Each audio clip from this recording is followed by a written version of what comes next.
Hello, welcome to Suicide Support Survivors Community.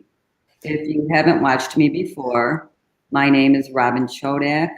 I am a survivor of suicide loss. I lost my husband to suicide in 2005, and I started this Facebook page. And today I wanted to come on live because I heard a recent story. Actually, it was a very tragic story that happened about a year ago. It was the suicide of a 12-year-old girl. Her name was Gabbie, and there was a lot that surrounded this incident, but mostly what we want to talk about today is bullying, because Gabbie was bullied in her school. And I came across a man named Gentry Fry, and he is our guest today. I'm happy to have him here with us, and we'll be interviewing. And Gentry is the web and video director of the Gabbie Green Foundation. And Gentry is also a licensed suicide prevention counselor, and Gentry also has his own film business called, I could get this wrong, Cathexis. He'll correct me in a moment. But I'm going to bring on Gentry in 1 minute. But first and foremost, I want to extend my deepest condolences to the family and friends of Gabbie. This has been a real tragedy, and we need to bring awareness about the topic of bullying. So I am going to bring on Gentry right now. Hi, Gentry. Hey, Robin, thanks for having me. It's an honor. Oh, it's great to have you. It's interesting how we have crossed paths on social media. I know. Yeah. Well, can you right before our interview, you were talking about this 13-minute video that you made. Can you explain that? That was very touching. Yeah, well, I met the parents of this girl, Gabbie Green, who committed suicide at 12 years old about 8 months ago. I met them on Facebook, and I found out they were starting a foundation, the Gabbie Green Foundation for Bullied Children. And the website is gabbiefoundation.org. Anyway, I met them, and it just so happened that as a filmmaker and just personally, I was like in a place where I was like, I didn't have much going on in my life. And I saw an opportunity to be helpful, to be of service, and that these people could use some things that I had maybe to offer for them, some website design and some video production. And so since then, I've been working with them on their website and some videos to sort of tell their story. And I just finished a new video, which we're kind of calling the welcome video for the foundation. And Gabbie would be 13 years old now. So in her honor, I made it 13 minutes long. So yeah, just finished that today. It'll be live on the website sometime soon. So okay, that's very special. Absolutely. I'm sure the parents are going to appreciate that. And I watched some of the news media, and the parents talked about how Gabbie was getting these texts from the various students in her school, and they went to the school. They approached the. Do you know anything about this? You know, they haven't told me everything. Keep in mind, these parents, just lost their daughter 7 months ago, so they're in mourning. And but I do know a bit. And yes, the school was part of the problem in not responding to the bullying that Gabbie was going through. And they reported the bullying to the school. They had to show up in person at the school and do all kinds of things to try to get it to stop. So yeah, it was a big problem for them. Yeah, and I know one of the main goals of this foundation is they want to begin to, maybe change some policies to do things. And because, awareness is key. We need awareness, but we also need to be acting. And, exactly. I don't know if you heard the story. This was back in 2012, I think. It was a girl that died by suicide as well. She was 15, and this was back in Maryland. And they actually have been able to create a law that, you cannot use social media for any purpose of harming or hurting someone. So, we need more laws like that enacted in all of the states.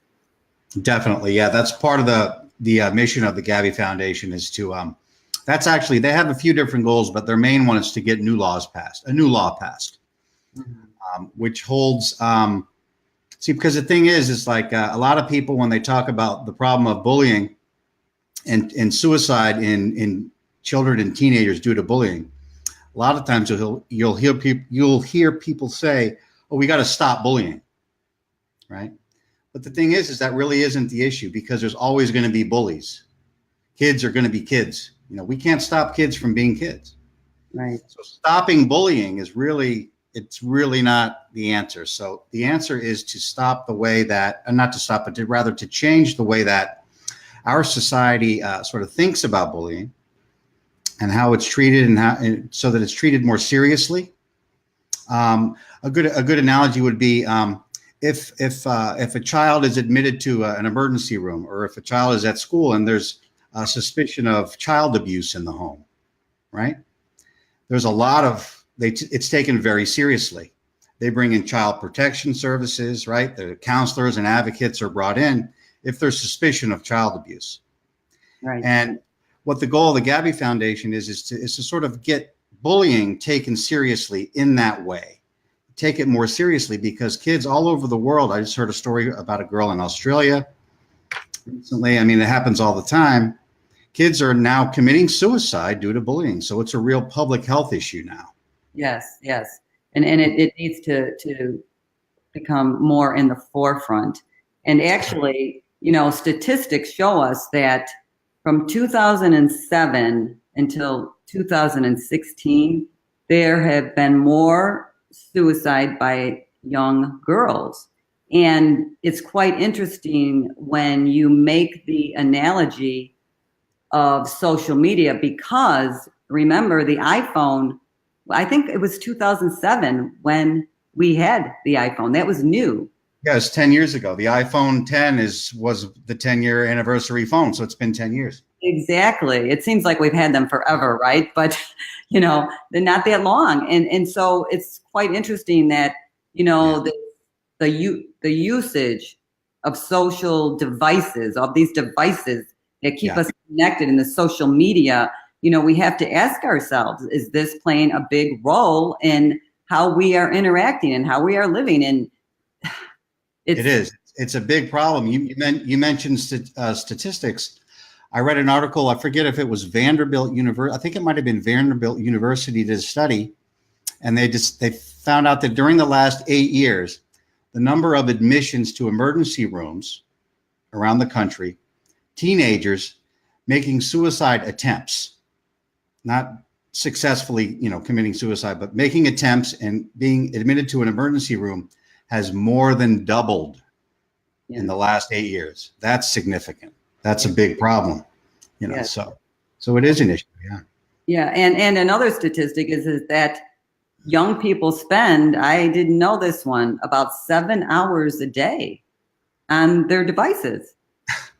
Oh, you got that right. It's funny, I'm doing these videos for the Gabbie Foundation. A lot of the photos of Gabbie is whether she was by herself or with some of her girlfriends, from school or whatnot.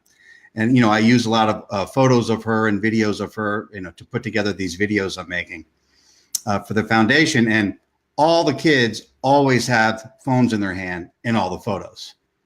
Right. It's uncanny. Like, they always have their phone in their hand, every single photo. And they're tethered to these phones, so it's a big issue, It is. And when you and I grew up, I mean, we didn't have this. We didn't have this type of thing.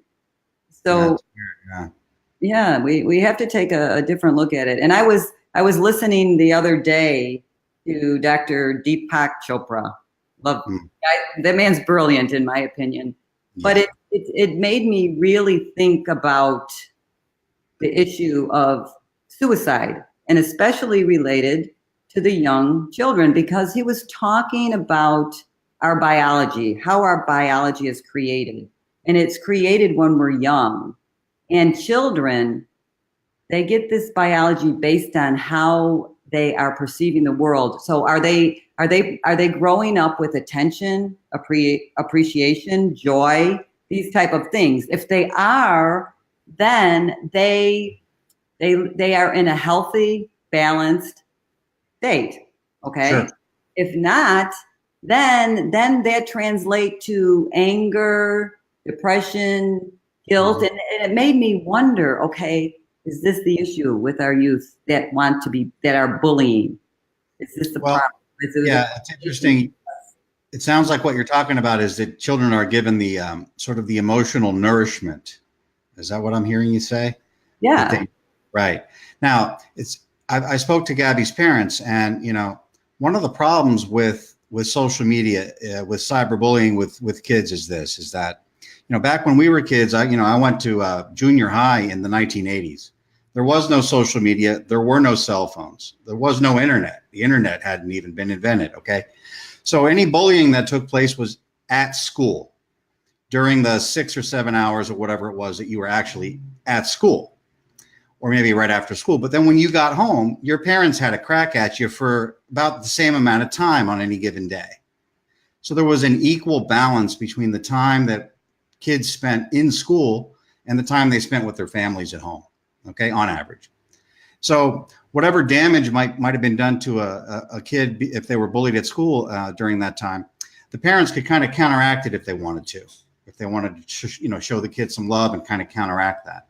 The problem with social media and cyberbullying, and like we just said, kids always have their phones in their hands, is now when a kid leaves school, they don't come home, and the parents have a much harder time, right, counteracting any bullying that's going on at school, because the bullying continues on the kids' phones 24/7.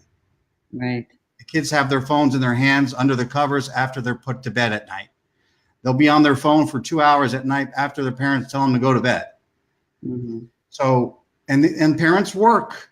Gabbie's parents both have full-time jobs, and maybe they would get to spend an hour of quality time, let's say, with Gabbie on any given day. And she's spending 7 hours at school, and then maybe, let's say, another 4 or 5 hours on social media. So she's spending maybe 12 hours a day at school and on social media being bullied, and maybe her parents get an hour with her. And that was really something, when they shared that, it really made me sad, because, like they say, and like I put in the video, they went out of their way to show, as they say, to show her all the love in the world at home, all the love in the world, and it still didn't help. It didn't do anything, So it's really sad that, what this social media has done, it's tipped the scales to make it almost impossible for parents to really, counteract the bullying. And it's a problem. It really is. Well, we have to have a shift. I mean, there has to be a shift in how we do these things, and we have to have boundaries. So I know a lot of the schools, when you go into the school, they make the children put their phone in a locked place, okay, in their locker. So then they have it with them. So that needs to happen. Okay, not in their school during the school hours. Maybe at their lunchtime, and then. When we're at home with our kids, it's the way our culture is. We're all too tired. We're making dinner. We're doing things, getting ready for the next day, and the child is on the phone. So it's up to the parents too. We have to put some limitations. Okay, you can have the phone this amount of time, and no, don't take it into your bedroom. I'm putting it in the kitchen and locking it up. I mean, we have to begin to have some authoritative things that happen. Otherwise, it's just going to continue, right? It's just going to continue. It's going to be, out of control. But this is the way society is. Unless we can kind of stop things, we can't just, we just don't want to put Band-Aids on things. We have to really get back down to the root and the source. And why are these children being so mean? That's another thing. Yeah. The thing with the phones is interesting, because one of the things that Gabbie's father shared with me, his name is Shane, an amazing guy, And one of the things that he shared with me is, after Gabbie took her life, a lot of people kind of condemned her parents. You shouldn't have let her have a phone. It's your fault, Mhm. And that might be an initial impulse for people to think, well, if she was being cyberbullied on her phone so bad, why'd you let her have a phone, right? But people that say that, and Shane actually, Gabbie's dad actually kind of educated me about that. And the problem is this. So Gabbie was also bullied at school in an old-fashioned bully way. She used to have to hide in the girls' room, okay, because she would be afraid that kids would want to fight her. And then girls would gang up on her, and she would have to physically defend herself in the girls' room at school. That has nothing to do with social media and phones. No. At school, she was being bullied like Right. the old-fashioned way. Right. So her father wanted her to have her phone in case she needed to contact him, in case she felt like her safety, was at risk. Mm-hmm. Threats of violence. He wanted her to be able to text, "Hey, Dad, something's going down. Come get me at school. I'm at school and these girls want to fight me. Come pick me up." So the idea of taking her phone away from her, it was a lifeline between him and his daughter. The last thing he would do is take her phone away. And when I heard, I'm getting goosebumps now telling you that. Mm-hmm. So the fact that he had to let her keep her phone so that he could feel that, she could contact him if things were going down in the girls' room, but at the same time, the phone was also a source of cyberbullying. How frustrating must that be for parents like that? Sure. Well, it's like I said, it goes back to the root problem of the kids. Why are they doing this in the first place? That needs to be addressed. Okay. Exactly. It's children. And, Gentry, right now I have a comment from Kimberly Hill. She said, my adult daughter, she was 24, who died by suicide, was bullied by the death of a coworker. Oh, Kimberly, I'm so sorry. So sorry for your loss, Kimberly. Thank you for joining us, Kimberly. Yes, I mean, here she is. She's an adult. So, and bullied by a coworker. So it's not just about children, it's about people. It's about human nature. But what is causing that? Would you, Gentry, ever think about bullying someone? Of course not. No. Yeah. Nor would I. So, it goes back to, we have some deep-seated issues, okay? But we have to, those always have to be addressed. This is human nature. But in the meantime, we have to find ways to work through these issues, okay? Like you said, the fact that they're trying to, the Gabbie Foundation is trying to make some changes in the system. That's fabulous. And I want to tell you this story. I don't know if this was such a touching story. I posted it on Facebook. There was this girl named Paige Hunter. She is from England. I can't remember her age, but there's a bridge in English, the Weymouth Bridge. I don't remember the name. And many people would jump off that bridge and kill themselves. And she posted little stickies on that bridge. And all these affirmations that said, you're worth it. Don't take your life today. Step back. Well, you know what? From doing that, there was 6 people that were saved. Because, see, she made a difference. And I'm making this point because we can make a difference. We can begin to be kind to one another. That's right. And one of the slogans in the sort of the anti-bullying movement is remind to be kind. And being kind seems to be in short supply these days, And I do know from stories I've heard, I don't know about any identities of any people, and of course, if I did, I wouldn't say any names. But I do know that I've heard that the kids that bullied Gabbie maybe didn't have, the best parenting going on. There were, and that tends to be the case. That kids who tend to be bullies, they've got they don't have the guidance they need at home, and that's a whole other conversation. And that's a historic problem of just the human condition.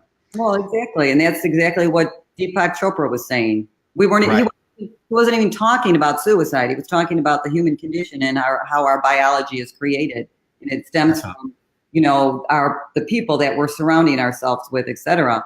Yeah. But just, you know, for Kimberly, I'm wondering, you know, the woman who's here with us, I wonder if she ever, if anything happened at that workplace. You know, I mean, she was bullied by this coworker. I wonder what happened there. You know, hopefully they changed some policies or something happened. You don't want this to just go under the covers and not dealt with, you know? That's right. And that's why it's great what you're doing, Gentry. I mean, this is just a wonderful thing. It's like you're stepping up and you're doing this, and it's going to, you know, make some difference. Well, you know, what Gabbie's parents want to do with the Gabbie Foundation is change the law. Now, what could you know, I spoke to them about, okay, what would a new law, you know, what would it entail? What would be the parameters of a new law to help with this problem of bullying and suicide due to bullying? Okay, and basically there's two different sides of the coin. And the first side, and again, this is all predicated on the fact that there's always going to be bullies, so we really can't stop kids from being bullies. So what can we do? Well, one side of it would be to have a law that provides for punishment for bullies if their bullying leads to a suicide, which is also known now as bullycide. There's actually a word for suicide due to bullying. It's now bullycide. So right now, there really are no laws in place for kids or anybody that bully someone and then the person commits suicide. There aren't any real concrete laws in place for punishment for that type of thing. The other one would be holding schools accountable for not responding to reports of bullying. There would be some kind of accountability, some kind of liability. If the reports are coming in over a period of time, Gabbie was bullied for over a year at this school, Surfside Middle School in Panama City Beach, Florida. And the administrators didn't respond. They didn't take action. Oops. Oop, I don't know what happened. We lost you for a minute. You're back. We lost you for 1 minute. You're back. Yeah. But anyway, so the school really didn't respond to the reports, you know. And so setting up a law where, you know, like I mentioned at the beginning of the conversation, where reports of bullying are treated more like reports of child abuse. They're taken seriously. Yeah. And if they're not taken seriously, then the school might be held liable. The school board, the county might be held liable for a civil suit, for punitive damages. Who knows? But the point is to get people to respond and take this seriously so that when a kid does say, hey, I'm being bullied, I need help, I'm scared, that they feel like if they do that, that some action is going to be taken, you know, that might help them. So, well, I think that in Panama City, I would believe that the other parents are very concerned for the safety of their own children, right? Mm-hmm. Yeah. So are they kind of maybe pooling together to do something? Is there anything that you're aware of that they're trying to accomplish? You know, you would like to think so, but actually, you know, mentioning other parents, there's another side to this tale about Gabbie that's kind of disturbing that I recently found out about, is that there were parents of other children who knew Gabbie who actually began to participate in the cyberbullying of Gabbie. I found this out from their parents, from Gabbie's parents. There were parents of other girls who were spreading rumors about Gabbie along with their kids, telling everyone to stay away from Gabbie. Don't let your kids play with Gabbie. This was part of the cyberbullying campaign against Gabbie. Gabbie, part of the bullying that went on against Gabbie was of a sexual nature, right? Kids aged 12, 13, 14 years old, they're adolescents and they're in puberty, you know, and they're still forming their identities, you know, and one of the things that went on online was that there were a lot of sexual rumors spread about Gabbie. I heard that people were creating Photoshop images of Gabbie of a sexual nature, one where she was depicted pointing a gun to her own head. Oh my goodness. And these were circulated on social media, And so, and finding out that some of the parents were involved with that really made me sick to my stomach. So, yeah, sure. Yeah. I mean, well, then that if you look at it, if in fact that is true, that it makes sense. If the parents are doing that type of thing, then that would make sense why the children are responding and acting the way they're acting. That's right. Yeah. That's a problem. That's a real problem. So when Gabbie was, I'm just kind of wondering if it's obviously it's demographics. Where did Gabbie live before she came to Panama City? They lived in Michigan. Now that's near where I live. I'm on the border. That's right. I'm on the border of Michigan, Indiana. I love the Midwest. Yes. Yeah, I know. And another thing about Gabbie's parents is, not only are they grieving the loss of their daughter, but they recently moved down here from Michigan. It was like a couple years ago. I think it was about 2 years ago. I'm not sure. And I know that Gabbie's father told me that people tell him, oh, it wasn't your fault, but they blame themselves. Oh, of course. Well, that as a suicide survivor, lost someone to suicide. That's a very common emotion.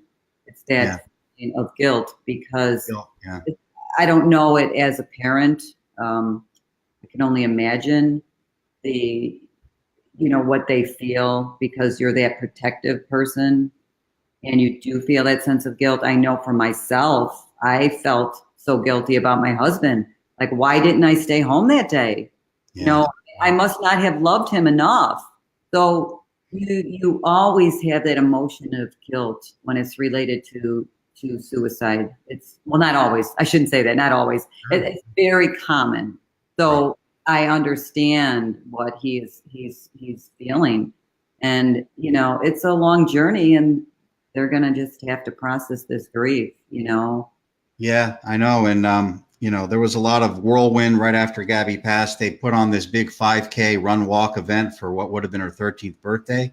Mm-hmm. A lot of planning for that, and some other stuff going on. They actually had a situation where they were trying to find out if charges were going to be pressed against the kids that bullied Gabbie. So there was a period of time where they were waiting to find out, and they found out that they weren't going to do that. And so there was a lot of distraction after Gabbie passed. And now it's really starting to sink in for them. And, and they're just sad. They're sad. Yes. Well, we have a comment from Christina Ingraham. She says, I think mental health should be taught in schools. Absolutely, Christina. Yeah, I don't know if you were here in the beginning, Christina, but that's exactly what we were talking about. And she said, let our kids know it's okay to talk about their feelings and teach them. It's okay to teach them how they feel. It's absolutely, Christina. They need to be able to talk about their feelings. That's another thing that I think social media has done. It's taken away our ability to really interact with one another and talk about things because we just do it like this and we don't really get to our true emotion and feeling. And it's a problem. Another thing, thanks for your comment, Christina, mental health being taught in schools. Another one of the goals of the Gabbie Foundation is to try to get some kind of program started where there are school curriculums set up where those kinds of things are taught in school, like they're required. Teaching about things like compassion, tolerance, and crisis resolution, teaching kids how to deal with emotional conflicts. Yes.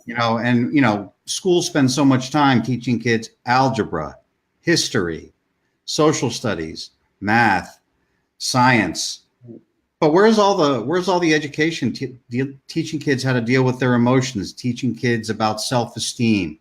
Absolutely. Like that.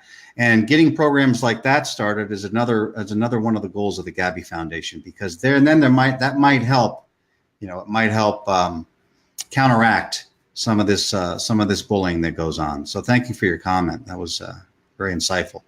Yeah, absolutely. And I totally agree with you, Gentry. They teach all of these subjects. They teach sex education. Right. They did when I was in school. I don't know how they teach it today. That's but right. You're absolutely right. We need to get back down to the core things. Children need to understand about their own self-worth. Yeah. If they really understood that, perhaps they wouldn't be treating others like that. Like you said, we need to treat each other with compassion, with kindness. That's right. And to find some way for that to be rewarded. And the other thing is, like I was saying, I heard a funny joke recently. The only people that use algebra as adults are algebra teachers. The point being, I'll never forget when I was in high school, I had to go to summer school for algebra 2. And I spent 3 hours every day during the summer before I had to go to a construction job. And I spent 2 hours every day, Monday through Friday, for a whole summer with my nose in an algebra 2 book. Okay. I've never once in my life used algebra, but wouldn't it have been nice if the school had been like, maybe we need to focus on some other things that might be a little bit more important than teaching these kids algebra. Okay. Maybe we need to start teaching them how to love themselves, how to learn about self-esteem, how to focus on their strengths and develop them and things of that nature. Yes. It's an idea, Yeah, no, it's, hey, I'm with you. It's absolutely. And you know what? This is where everything starts with an idea, and then someone needs to take action, and then we have to move. And it's a process. It's like, okay, Maryland has a change in their state. Well, now Florida needs that change. Illinois needs that change. Michigan needs that change. We need to do this state by state. But we know how the system works. A lot of things have to happen. Sadly, bad things, right? That's right. That's right. We have the same issue with the guns. Most of the suicides happen with guns. Okay, we know this. Statistics show us this. Okay, are the gun laws being changed? We're trying to change them.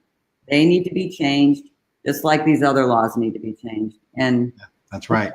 People like you, myself, and other people that really, want to see something happen. But it's unfortunately, Robin, it takes tragedy for change like that to happen, especially on a national scale. And a good model for that, a good example of that is, I'm sure you've heard of this, Megan's Law. Okay, Megan's Law is the sexual offender community notification law. And when someone gets out of prison, if their crime was sexual offense against a minor, the whole community that they're moving into gets a notification. We've got a convicted sex offender moving into your neighborhood. Right. That's all 50 states have that now. Okay. Wow. But what did it take for that law to materialize? There was a girl named Megan. Anybody wants to, it's a really sad but interesting story. Just go on Google, Megan's Law, Megan, Megan. And it's a really sad story. Megan was a young girl. I think she was 9 years old. I forget exactly how old she was. She was just a young girl. And her family lived in this suburban neighborhood. And someone moved into a house right across the street from them. A man who had just been released from prison. And I don't have all the detail. I hadn't planned on talking about this. But this man that moved across the street from them was a convicted child sex offender. And Megan's parents lived right across the street, had no idea. There was no Megan's Law. There was no community notification back then. Right. Megan was kidnapped and she was murdered by this man who lived across the street. So Megan's parents, decided, you know what? We're going to do something about this. And they did what they had to do. And this is something that I kind of would like Gabbie's parents to research to find out how Megan's parents went about what they went about. And they did what they had to do to get this law passed, Megan's Law. Wow. So that other little girls like Megan wouldn't have to, and families, wouldn't have to go through that. And now there's a law where if a guy like that moves into a neighborhood, the parents find out about it and they can protect their child. Right. But that had to happen for, for something like that. Here's another comment. And yeah, that was grief, self-worth, compassion, is so important. Yeah. Absolutely. And that's what we always think we can't do anything. Well, that's the one thing we all can do. We can show that to each other. And in addition to that, begin to make these changes. And I agree with you, Gentry. It's sad that it's tragedy that usually. It is. It's sad that it's tragedy that changes things, but it is, Yeah. But you know what? It was the tragedy in my life that changed me, and it transformed me into, I would say, a more insightful, a more caring, a more loving, a different person. And so despite the tragedy, I believe that something good can result. And that's what we hope for with the Green family as well. Yeah, it's a beautiful thing. Yeah. Yeah. So I think I didn't want to take much of your time because I know that you are going to get on the road and Yeah. film. We have an event coming up this Sunday. So Yeah. So is there anything you'd like to say before we end our time? Well, anybody that's still watching, I just want to say, well, first, thank you, Robin, for having me, and just humbled to be invited to talk to you today. And again, I'm just representing Tanya and Shane Green, Gabbie's parents of the Gabbie Foundation. And if anyone's interested, please go to the website, gabbiefoundation.org. If anyone's willing, make a donation, however small, to help with the cause. There are videos on the website that explain the foundation's mission very clearly, and and also Gabbie's story. So, and again, just thanks. Maybe we can do this again sometime. Oh, absolutely, Gentry. And I actually put the website on the screen right now for people. GabbieFoundation.org. And no, it's been great having you here, and I'm with you that we believe that we can make a difference, and we're going to keep moving forward in whatever we can do. Oh, also one other thing, I bought your book. Oh, Be Gentle with Me, I'm Grieving. yes. I bought your book and I sent a copy to Gabbie's parents. Oh, wonderful. Yeah, and they received it. And Tanya, Gabbie's mom, said she got the book, and hopefully she'll start reading it. So yes. It's a process, and people often they'll go and seek help, see grief coaches or different support groups when they're ready. And she'll know that I'm here for her when she's ready. Okay, great. All right. Well, thank you so much. Thank you all for joining us and for your comments, and have a blessed day. Bye for now.